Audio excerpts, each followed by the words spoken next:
کم سرکشی کی په نظر راځي، کم خفګانونه او کم نفرت او د ګناهونو دلدل او بازار چې په نظر راځي کنه، زه درته د زړه د درد نه ویم. زه خو داسې محسوسوم چې موږ نه زموږ الله ناراضه دی.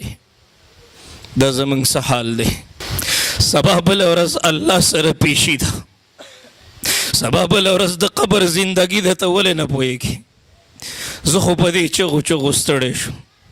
زه د خپلو ملګرو ته وایم زه چې دلته کښېنم زړه کې مې درد پیدا شي چې الله د دې معاشرې کوم یو درد بیان کړم. نوجوان رانه روان دی غفلت ته، د حیادارې زنانه په سر باندې د بیبي فاطمې د حیا صادر په نظر نه راځي. دا د فحاشۍ بازار، دا د ظلم بازار، دا د بې حیایۍ بازار، دې غفلتونو دې ګناهونو موږ نه زموږ الله خفه کړی دی. ومن اعرض عن ذکري فإن له معیشة ضنکا، چې زما د حکمونو نه انکار کوئ زه به ستاسو زندګي تنګه کړم. نن زموږ معیشت تنګ دی. موږ له راشي وی مولانا صاحب چاره باندې څه کړي دي، لاس مې تنګ دی، روزګار مې ټپ ولاړ دی، بچي مې یو بل سره خفګان، جګړې، پریشانۍ. ما ورته وی د سارې مونځ ته اوچتېږې؟ وی یقین مې نشي چې د سارې مونځ ته اوچت شوی یم، د سره مې یاد نشي، دا مې یو معمول دی، بس 10 بجې اوچتېږم.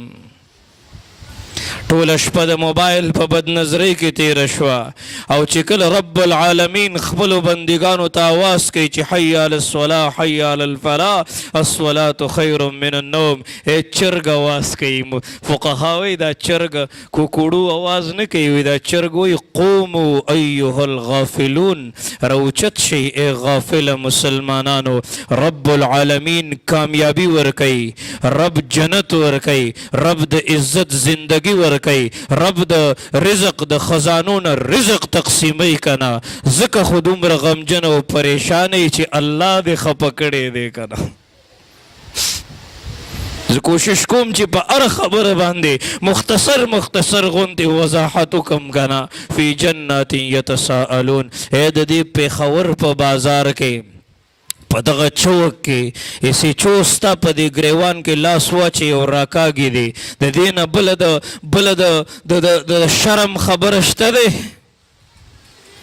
او په هغه سخته ورځ باندې چې فرشته ستا په ګریوان کې لاس واچوي او تی روان کړی.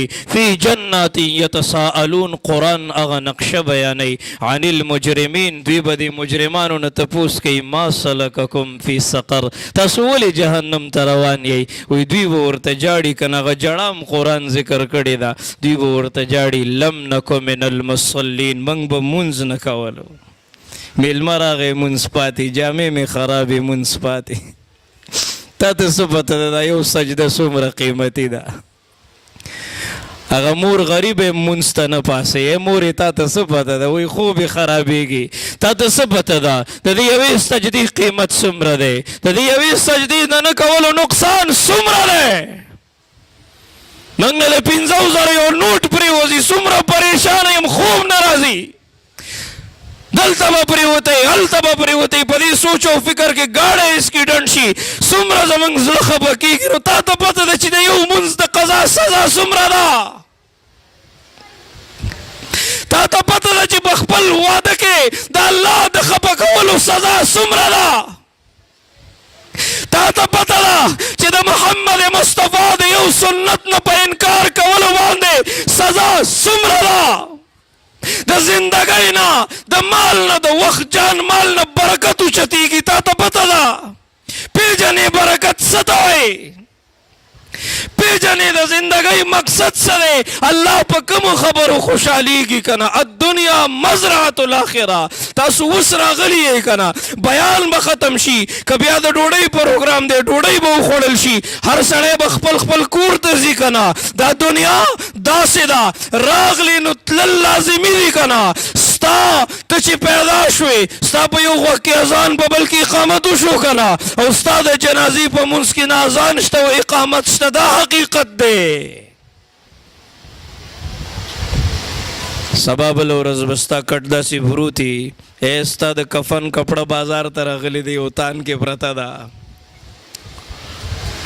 دغه دکاندار به پې قینچي کیدي تاله به دې کفن کټ کوي که نه جائے گا جب یہاں سے کچھ بھی نہ پاس ہوگا 2 گز کفن کا ٹکڑا تیرا لباس ہوگا دا دین او اسلام په خپله منل او دا په خپلو زنانو باندې منل دا غریبانان یې ګوره په خبره نه پوهېږي دوی خو که چېرته داسې په شادیال کې د بیان پروګرام وي د دوی خبرې هلته هم نه ختمېږي زموږ شیخ صاحب ویل وایي د دنیا د ټولو نه غټ دروغ دا دي چې یو 2 ښځې یو ځای کې ناست دي که نه یو سړی تا ته دا خبره وکړي چیرې 2 ښځې ناستې وي او خبرې یې نه کولې د دوی اصلاح به څوک کوي د دوی په سر به د بیبي فاطمې د حیا څادر څوک اچوي من کتلی دی د بیبي فاطمې د حیا معیار د پرتوک په کپړه یې دویمه کپړه ته وکړې وه چا ورته وویل دا ولې وایي چې زما د پرتوک په کپړه د غیر نارینه نظر ونه لګي د حسن حسین مور فاطمه دا د محمد رسول الله لور فاطمه دا د حضرت علی شیر خدا بیبي فاطمه ورشه د حیا معیار وګوره څه شوي هغه زنانه خاوند به کار له ووتو دی به اودس وکړو په مصله به ودرېده مونځ به وکړو دعا به یې کوله الله زما خاوند له د حلالو رزق ورکه حرامونه یې وساته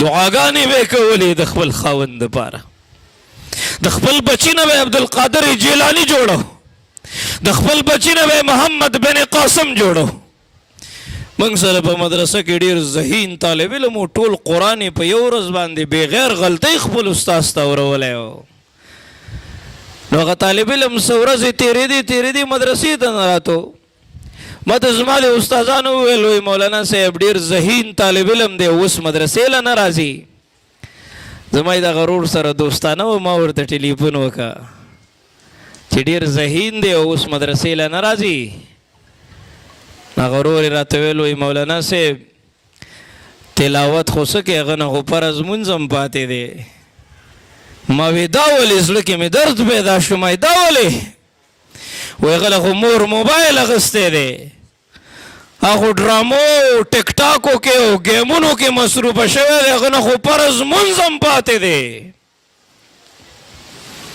ولی نن دې معاشرې ته ضرورت نشته دی چې بل عبدالقادر جیلاني بل محمد بن قاسم بل عطاالله شاه بخاري فقها او علما پیدا شي نن ضرورت دی چې د شپې جړاګانو والا د شپې جړاګانو والا عاجزۍ والا تقوا والا علم والا فقها اولیاء پیدا شي دا معاشره زه چې ګورم زموږ نوجوان په غفلت کې په نظر راځي که نه د دې سوچ او فکر به څوک کوي زما په خیال دا غفلت به ختمول غواړي